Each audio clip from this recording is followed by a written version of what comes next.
ನಮಸ್ಕಾರ. ಇವತ್ತು ನಾವು ಆ, ಕರ್ನಾಟಕದಲ್ಲಿ ಆಹಾರ ಕಲಬೆರಕೆ ಬಗ್ಗೆ ಮಾತಾಡೋಣ ಅನ್ಕೊಂಡಿದ್ದೇವೆ. ಹೌದು.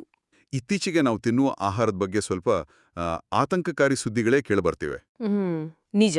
ರಾಜ್ಯಾದ್ಯಂತ ನಡೆದ ಕೆಲವು ತಪಾಸಣೆಗಳು ಆಮೇಲೆ ಲ್ಯಾಬ್ ರಿಪೋರ್ಟ್ಗಳು ಇವುಗಳ ಆಧಾರದ ಮೇಲೆ ನಮ್ಮ ತಟ್ಟೆಗೆ ಬರೋ ಆಹಾರ ಎಷ್ಟು ಸೇಫ್ ಆಗಿದೆ ಅಂತ ಸ್ವಲ್ಪ ಆಳವಾಗಿ ನೋಡೋಣ ಏನು. ಖಂಡಿತ. ಯಾಕಂದ್ರೆ ಇದು ಮೇಲ್ನೋಟಕ್ಕೆ ಕಾಣೋದಕ್ಕಿಂತ ಸ್ವಲ್ಪ ಗಂಭೀರವಾದ ವಿಷಯನೇ. ಹೌದು. ಬೀದಿ ಬದಿಯ ಪಾನಿಪುರಿಯಿಂದ ಹಿಡಿದು paneer ice cream even hotel ಊಟದವರೆಗೂ ಪರಿಸ್ಥಿತಿ ಏನು ಅಂತ ಅರ್ಥ ಮಾಡ್ಕೊಳ್ಳೋಣ. ನಿಜಕ್ಕೂ ಈ ಕಲಬೆರಕೆ ಅಥವಾ ಅಶುಚಿತ್ವದ ಸಮಸ್ಯೆ ಅಲ್ಲೊಂದು ಇಲ್ಲೊಂದು ಅಂಟಿಲ್ಲ. ಬದಲಿಗೆ ಹಲವು ಕಡೆಗಳಲ್ಲಿ ಒಂಥರ ವ್ಯವಸ್ಥಿತವಾಗಿನೇ ಕಂಡುಬರ್ತಿದೆ ಅನ್ನೋದು ಆತಂಕಕಾರಿ. ಅಷ್ಟೇ ಅಲ್ಲ, ಶಾಲಾ ಮಕ್ಕಳ ಬಿಸಿ ಊಟ, ಆಸ್ಪತ್ರೆಗಳಲ್ಲಿ ಕೊಡುವ ಊಟ ಅಲ್ಲೂ ಸಮಸ್ಯೆಗಳು ಕಾಣ್ತಿವೆ. ಹಾಗಾದ್ರೆ ಮೊದಲು ಪಾನಿಪುರಿ ವಿಷಯ ತಗೊಳ್ಳೋಣ. ಎಲ್ಲರ ಫೇವರೇಟ್ ಇದು. ತಗೊಳ್ಳಿ. ಸುಮಾರು 260 ಸ್ಯಾಂಪಲ್ಗಳನ್ನ ಟೆಸ್ಟ್ ಮಾಡಿದಾಗ 41ರಲ್ಲಿ ಅಂದ್ರೆ ಹೆಚ್ಚು ಕಡಿಮೆ ಒಂದು 16% ಅಲ್ವಾ? ಹೌದು, 16%. ಅದರಲ್ಲಿ ಅಪಾಯಕಾರಿ ಕೃತಕ ಬಣ್ಣಗಳು ಸಿಕ್ಕಿವೆ ಅಂತೆ. ಟಾರ್ಟ್ರಝೀನ್, ಬ್ರಿಲಿಯಂಟ್ ಬ್ಲೂ ಅಂತ. ಇದನ್ನೆಲ್ಲ ಯಾಕೆ ಬಳಸ್ತಾರೆ? ಅಷ್ಟು ಡೇಂಜರಸ್ ಅದು? ಟಾರ್ಟ್ರಝೀನ್ ಅಂದ್ರೆ ಅದು ಆಕ್ಚುಲಿ ಅಗ್ಗವಾಗಿ ಸಿಗುತ್ತೆ. ಆಹಾರಕ್ಕೆ ಒಂದು ಥಳಥಳ ಅನ್ನೋ ಹಳದಿ ಬಣ್ಣ ಕೊಡುತ್ತೆ. ಓಕೆ. ಆದ್ರೆ ಇಂತಹ ನಿಷೇಧಿತ ಬಣ್ಣಗಳನ್ನ ಜಾಸ್ತಿ ಕಾಲ ತಿಂದ್ರೆ ಲಾಂಗ್ ರನ್ನಲ್ಲಿ ಕ್ಯಾನ್ಸರ್, ಹಾರ್ಮೋನ್ ಸಮಸ್ಯೆಗಳು, ಈ ತರಹದ ತೊಂದರೆಗಳು ಬರಬಹುದು ಅಂತ ಹೇಳ್ತಾರೆ. ಅಯ್ಯೋ. ಬಹುಶಃ ಕಡಿಮೆ ಖರ್ಚಿನಲ್ಲಿ ಹೆಚ್ಚು ಅಟ್ರಾಕ್ಟಿವ್ ಆಗಿ ಕಾಣಿಸ್ಬೇಕು ಅಂತ ಈ ತರ ಶಾರ್ಟ್ಕಟ್ಗಳ ಮೊರೆ ಹೋಗಿರಬಹುದು. 16% ಅಂದ್ರೆ? 16% ಅಂದ್ರೆ ಕಡಿಮೆ ಏನಲ್ಲ, ಪರ್ಸೆಂಟೇಜ್ ಲೆಕ್ಕದಲ್ಲಿ. ಖಂಡಿತ ಇಲ್ಲ. ಹಾಗಾದ್ರೆ ಪನ್ನೀರ್ ಕಥಿ ಏನು? ಮನೆಗಳಲ್ಲಿ, ಹೋಟೆಲ್ಗಳಲ್ಲಂತೂ ಇದನ್ನ ಜಾಸ್ತಿನೇ ಬಳಸ್ತಾರಲ್ಲ? ಆಕ್ಚುಲಿ ಪನೀರ್ ವಿಷಯ ಇನ್ನೂ ಶಾಕಿಂಗ್ ಆಗಿದೆ ಕೇಳಿದ್ರೆ. ಗೊತ್ತಾ, 163 ಸ್ಯಾಂಪಲ್ ತಗೊಂಡ್ರೆ ಅದರಲ್ಲಿ ಕೇವಲ 4 ಮಾತ್ರ ಸುರಕ್ಷಿತ ಅಂತ ರಿಪೋರ್ಟ್ ಹೇಳುತ್ತೆ. ಏನು, ಕೇವಲ 4? ಹೌದು. ಅಂದ್ರೆ ನೀವ್ ಯೋಚನೆ ಮಾಡಿ, ಆಲ್ಮೋಸ್ಟ್ ಎಲ್ಲಾದರಲ್ಲೂ ಕಲಬೆರಕೆ. ಎಂತಹ ಕಲಬೆರಕೆ? ಅದರಲ್ಲಿ ಯೂರಿಯಾ, ಆಮೇಲೆ ಸಸ್ಯಜನ್ಯ ಎಣ್ಣೆ ಅಂದ್ರೆ ಪಾಮ್ ಆಯಿಲ್ ಅಥವಾ ಬೇರೆ ಅಗ್ಗದ ಎಣ್ಣೆಗಳು. ಯೂರಿಯಾನಾ? ಹೌದು. ಮತ್ತು ಬ್ಯಾಕ್ಟೀರಿಯಾಗಳು ಕೂಡ. ಅಂದ್ರೆ ಹಾಲಿನ ಪ್ರೋಟೀನ್ ಬದಲಿಗೆ ಇದನ್ನೆಲ್ಲ ಸೇರಿಸಿರ್ತಾರೆ. ನಿಜಕ್ಕೂ ನಂಬೋಕೆ ಕಷ್ಟ ಆಗ್ತಿದೆ. ಸರಿ, ಬೆಂಗಳೂರಿನಲ್ಲಿ ಐಸ್ ಕ್ರೀಮ್, ತಂಪು ಪಾನೀಯಗಳ ಘಟಕಗಳ ಮೇಲೂ ರೈಡ್ ಆಗಿತ್ತಲ್ವಾ? ಅಲ್ಲಿನ ಪರಿಸ್ಥಿತಿ ಹೇಗಿತ್ತು? ಹೌದು, ಅಲ್ಲಿನೂ ಅಷ್ಟೇ. ಸುಮಾರು 220 ಯೂನಿಟ್ಸ್ ಚೆಕ್ ಮಾಡಿದಾಗ 97 ಕಡೆ, ಅಂದ್ರೆ ಆಲ್ಮೋಸ್ಟ್ ಒಂದು 45% ಕಡೆ ಅಕ್ರಮಗಳು ಸಿಕ್ಕಿವೆ. ಓ.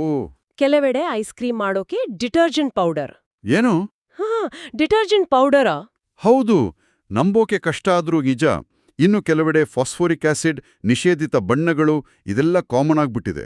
ಇದೆಲ್ಲ ನಮ್ಮ ಆರೋಗ್ಯಕ್ಕೆ, ಮುಖ್ಯವಾಗಿ ಮೂಳೆಗಳಿಗೆ, ಜೀರ್ಣಾಂಗಗಳಿಗೆ ಒಳ್ಳೇದಲ್ಲ. ಕೇಳೋದಕ್ಕೆ ಒಂಥರ ಆಗ್ತಿದೆ ಇದು. ಸರಿ, ದಿನ ಹೋಟೆಲ್ಗಳಲ್ಲಿ ತಿನ್ನುವ ಇಡ್ಲಿ ಅದೆಷ್ಟು ಸೇಫ್? ಇಡ್ಲಿ ವಿಷಯದಲ್ಲೂ ಸ್ವಲ್ಪ ಆತಂಕಕಾರಿ ವಿಚಾರಗಳಿವೆ. ಬೆಂಗಳೂರಿನಲ್ಲಿ 251 ಹೋಟೆಲ್ ಚೆಕ್ ಮಾಡೋದ್ರಲ್ಲಿ 52 ಕಡೆ. 52 ಕಡೆ? ಹೌದು, 52 ಕಡೆ ಇಡ್ಲಿ ಬೇಯಿಸೋಕೆ ಪ್ಲಾಸ್ಟಿಕ್ ಶೀಟ್ಗಳನ್ನ ಬಳಸ್ತಿದ್ದಾರೆ ಅಂತ ಗೊತ್ತಾಗಿದೆ. ಪ್ಲಾಸ್ಟಿಕ್ ಶೀಟಾ? ಸ್ಟೀಮ್ ಮಾಡೋಕಾ? ಹೌದು. ಆ ಬಿಸಿ ಹಬೆಗೆ ಪ್ಲಾಸ್ಟಿಕ್ ಕರಗಿ ಅದರಲ್ಲಿರೋ ಮೈಕ್ರೋ ಪ್ಲಾಸ್ಟಿಕ್ಗಳು, ಅಂದ್ರೆ ಕಣ್ಣಿಗೆ ಕಾಣದಷ್ಟು ಸಣ್ಣ ಪ್ಲಾಸ್ಟಿಕ್ ಕಣಗಳು ಮತ್ತೆ ಬೇರೆ ಕೆಮಿಕಲ್ಸ್, ಅದೆಲ್ಲ ಇಡ್ಲಿಗೆ ಸೇರ್ಕೊಡುತ್ತೆ. ಓ ಗಾಡ್, ಇದು ಲಾಂಗ್ ಟರ್ಮಲ್ಲಿ ತುಂಬಾನೇ ಡೇಂಜರಸ್ ಇರ್ಬೇಕಲ್ಲ? ಖಂಡಿತ. ಕ್ಯಾನ್ಸರ್ ಕಾರಕ ಅಂಶಗಳು ಇರಬಹುದು ಅಂತಾನೂ ಹೇಳ್ತಾರೆ. ಈ ಎಲ್ಲ ಉದಾಹರಣೆಗಳನ್ನು ನೋಡಿದ್ರೆ ಒಂದು ಪ್ಯಾಟರ್ನ್ ಕಾಣುತ್ತೆ ಅಲ್ವಾ? ಕಡಿಮೆ ಖರ್ಚು, ಹೆಚ್ಚು ಲಾಭ, ಇದೇ ಮಂತ್ರ ಅನ್ಸುತ್ತೆ. ಅದಕ್ಕೆ ಆರೋಗ್ಯದ ಜೊತೆ ಚೆಲ್ಲಾಟ ಆಡ್ತಿದ್ದಾರೆ. ಹೌದು. ನಿಷೇಧಿತ ವಸ್ತುಗಳನ್ನ ಬಳಸೋದು, ಕ್ಲೀನ್ಲಿನೆಸ್ ಮೇಂಟೈನ್ ಮಾಡದೇ ಇರೋದು, ಇವೆಲ್ಲ ಒಂಥರ ಕಾಮನ್ ಶಾರ್ಟ್ಕಟ್ಗಳಾಗಿವೆ. ಮತ್ತು ಇದು ಬರೀ ಬೀದಿ ಬದಿ ವ್ಯಾಪಾರಿಗಳು ಅಥವಾ ಸಣ್ಣ ತಯಾರಿಕರು ಅಷ್ಟೇ ಅಲ್ಲ ಅಂದಿರಿ? ಖಂಡಿತ ಅಲ್ಲ. ಸಾಂಸ್ಥಿಕ ಮಟ್ಟದಲ್ಲೂ ಈ ಸಮಸ್ಯೆ ಇದೆ. ನೋಡಿ, ಕಲ್ಬುರ್ಗಿಯಲ್ಲಿ ಶಾಲೆಯ ಬಿಸಿಯೂಟ ತಿನ್ಬಿಟ್ಟು 25 ಮಕ್ಕಳು ಅಸ್ವಸ್ಥರಾದ್ರು. ಹೌದು, ಆ ನ್ಯೂಸ್ ಓದಿದ್ದೆ. ಆಮೇಲೆ ಮೈಸೂರಿನ ಸರ್ಕಾರಿ ಆಸ್ಪತ್ರೆಗಳಲ್ಲಿ, ಕೆಆರ್ ಹಾಸ್ಪಿಟಲ್, ಚೆಲ್ವಾಂಬ ಹಾಸ್ಪಿಟಲ್, ಅಲ್ಲಿ ಶುದ್ಧ ನೀರಿಲ್ಲ, ಸರಿಯಾದ ಸ್ವಚ್ಛತೆ ಇಲ್ಲ, ಊಟದ ಕ್ವಾಲಿಟಿ ಸರಿಯಿಲ್ಲ ಅಂತ ವರದಿಯಾಗಿದೆ. ಅಂದ್ರೆ ಆಸ್ಪತ್ರೆಗಳಲ್ಲೂ ಕೂಡನಾ? ಹೌದು. ಬೆಂಗಳೂರಿನ ಫೇಮಸ್ ಎಂಪೈರ್ ಹೋಟೆಲ್ನ ಚಿಕನ್ ಕಬಾಬ್ ಕೂಡ ಸೇಫ್ಟಿ ಟೆಸ್ಟ್ ಅಲ್ಲಿ ಫೇಲ್ ಆಗಿದೆ. ಅಂದ್ರೆ ಸಮಸ್ಯೆ ಅನ್ಕೊಂಡಿದ್ಕಿಂತ ತುಂಬಾನೇ ವ್ಯಾಪಕವಾಗಿದೆ ಅಂತಾಯ್ತು. ಸರಿ, ಸರ್ಕಾರ, ಈ ಫುಡ್ ಸೇಫ್ಟಿ ಅಥಾರಿಟಿ ಇವರೆಲ್ಲ ಏನು ಮಾಡ್ತಿದಾರಾ? ಸುಮ್ನೆ ಕೂತಿದಾರಾ? ಇಲ್ಲ ಸುಮ್ನೆ ಕೂತಿಲ್ಲ. ಕ್ರಮಗಳನ್ನಂತೂ ತಗೊಳ್ತಿದ್ದಾರೆ. ಹ್ಮ್, ಫುಡ್ ಸೇಫ್ಟಿ ಅಥಾರಿಟಿ ದಂಡ ಹಾಕೋದು, ಲೈಸೆನ್ಸ್ ಕ್ಯಾನ್ಸಲ್ ಮಾಡೋದು, ನೋಟಿಸ್ ಕೊಡೋದು ಇದೆಲ್ಲ ನಡೀತಿದೆ. ಹ್ಮ್ ಸಾವಿರಾರು ಫುಡ್ ಸ್ಯಾಂಪಲ್ಸ್, ವಾಟರ್ ಸ್ಯಾಂಪಲ್ಸ್ ಎಲ್ಲವನ್ನೂ ಟೆಸ್ಟ್ ಮಾಡ್ತಿದ್ದಾರೆ. ಆಮೇಲೆ ಟೆಕ್ನಾಲಜಿ ಬಳಸಿ, ಅಂದ್ರೆ ಟ್ರೇಸಬಿಲಿಟಿ ಸಾಫ್ಟ್ವೇರ್ ಅಂತಾರಲ್ಲ, ಅದ್ರ ಮೂಲಕ ಟ್ರ್ಯಾಕ್ ಮಾಡಿ ಕಂಟ್ರೋಲ್ ಮಾಡಕ್ ಪ್ರಯತ್ನಗಳು ನಡೀತಿದೆ. ಓಕೆ. ಆದ್ರೂ ಈ ಸಮಸ್ಯೆಗಳು ಪದೇ ಪದೇ ವರದಿ ಆಗ್ತಿರೋದನ್ನ ನೋಡಿದ್ರೆ ಈ ಕ್ರಮಗಳು ಎಷ್ಟ್ರ ಮಟ್ಟಿಗೆ ಎಫೆಕ್ಟಿವ್ ಆಗಿದೆ ಅನ್ನೋ ಪ್ರಶ್ನೆ ಸಹಜವಾಗಿ ಬರುತ್ತೆ. ಹೌದು, ಅದು ನಿಜ. ಹಾಗಾದ್ರೆ ಒಟ್ಟಾರೆಯಾಗಿ ಹೇಳೋದಾದ್ರೆ ಕರ್ನಾಟಕದಲ್ಲಿ ನಾವು ತಿನ್ನೋ ಆಹಾರದ ಸುರಕ್ಷತೆ ಬಗ್ಗೆ ತುಂಬಾನೇ ಸೀರಿಯಸ್ ಆಗಿ ಯೋಚಿಸಬೇಕಾದ ಸಮಯ ಬಂದಿದೆ. ಇದು ಅಲ್ಲೊಂದು ಇಲ್ಲೊಂದು ನಡೆಯೋ ಘಟನೆಗಳಲ್ಲ. ಅಲ್ಲ, ಇದು ಸಾಕಷ್ಟು ಕಡೆಗಳಲ್ಲಿ ಹರಡಿರೋ ಸಮಸ್ಯೆ. ಹೌದು, ಹಾಗಾಗಿ ನಾವೇ ಗ್ರಾಹಕರಾಗಿ ಸ್ವಲ್ಪ ಜಾಗೃತರಾಗಿರ್ಬೇಕು ಅಲ್ವಾ? ಖಂಡಿತ. ಏನ್ ಮಾಡಬಹುದು ನಾವು? ಸಾಧ್ಯವಾದಷ್ಟು ಲೈಸೆನ್ಸ್ ಇರೋ ಕಡೆ, ಸ್ವಲ್ಪ ಕ್ಲೀನ್ ಆಗಿ ಕಾಣೋ ಕಡೆ, ಕೆಲವೆಡೆ ಈಗ ಹೈಜೀನ್ ರೇಟಿಂಗ್ ಅಂತ ಹಾಕಿರ್ತಾರಲ್ಲ, ಹೌದು. ಆ ತರಹ ರೇಟಿಂಗ್ ಇರೋ ಕಡೆಗಳಲ್ಲಿ ಆಹಾರ ತಗೊಳ್ಳೋದು ಅಥವಾ ತಿನ್ನೋದು ಬೆಟರ್. ಆಮೇಲೆ ಈ ಇಡ್ಲಿಗೆ ಪ್ಲಾಸ್ಟಿಕ್ ಶೀಟ್ ಬಳಸೋದು, ಈ ಥರ ಅನ್ಸೇಫ್ ಮೆಥಡ್ಸ್ ಎಲ್ಲಾದ್ರೂ ಕಂಡ್ರೆ ಅಂಥವರಿಂದ ದೂರ ಇರೋದೇ ಒಳ್ಳೇದು. ಮುಖ್ಯವಾಗಿ ಎಲ್ಲಾದ್ರೂ ಕಲಬೇರಕೆ, ಅಶುಚಿತ್ವ ಕಂಡ್ರೆ ಸುಮ್ನೆ ಇರಬಾರ್ದು. ತಕ್ಷಣ ಲೋಕಲ್ ಫುಡ್ ಸೇಫ್ಟಿ ಆಫೀಸರ್ಗೆ ದೂರು ಕೊಡಬೇಕು. ಹೌದು, ಅದು ಬಹಳ ಮುಖ್ಯ.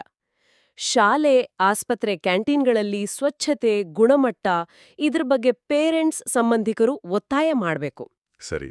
ಕೊನೆದಾಗಿ ಕೇಳುಗರು ಯೋಚಿಸ್ಲಿಕ್ಕೆ ಒಂದು ವಿಷಯ ಬಿಟ್ಟೋಗೋಣ. ಖಂಡಿತ. ಈ ವರದಿಯಾಗಿರೋ ಪ್ರಕರಣಗಳು ಇವು ಕೇವಲ ಐಸ್ಬರ್ಗ್ನ ತುದಿ ಇರಬಹುದೇ?